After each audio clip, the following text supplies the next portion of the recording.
Tomorrow, votes are cast in Indiana, a state that's been called the do-or-die state for Ted Cruz. As one recent poll show him leading with a 45% to 16 points. 16 points ahead of Donald Trump. 49 to 34 is the latest. But that's a stark contrast to nearly every other Indiana poll, like this one that we showed you this morning, has Trump ahead by 15 points. So what do you believe? Is Cruz killing it or is Trump killing it? Let's ask Tom Bevan, co-founder and publisher of Real Clear Politics. Tom, what do you make of the disparity?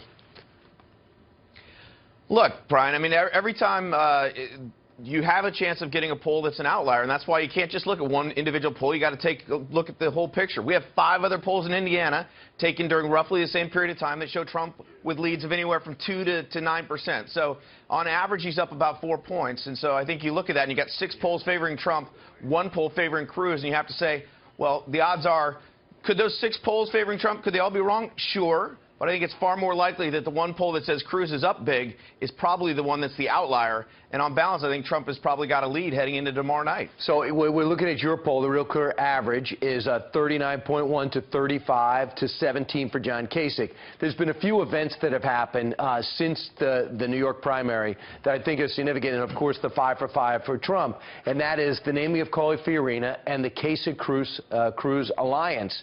A poll was taken in Indiana about what do you think about the alliance, where Kasich drops out and Cruz gets center stage.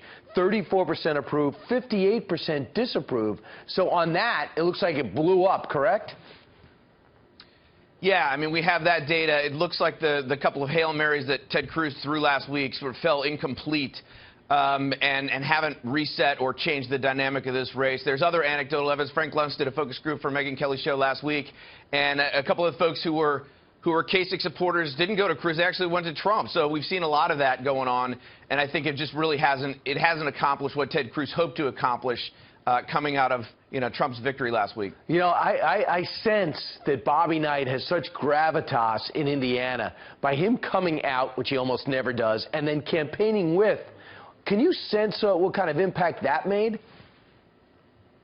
It's hard to say, Brian, what impact these endorsements have. I mean, certainly Bobby Knight is a revered figure in the state, a popular figure in the state, and to have him on Trump's side, it certainly can't hurt. We can't actually quantify how much it helps him.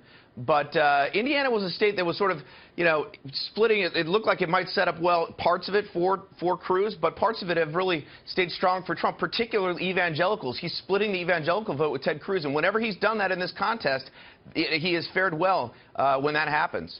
Yeah, it's unbelievable, and I think the Cruz camp still can't make heads or tails of that, how Trump does so well with evangelicals, and that really screwed him up in the South. Tom, it's going to be interesting to see who looks good and who looks bad, but we know one thing, everyone's going to be looking at what happens on Tuesday. Tom Bevan, thanks so much. You bet.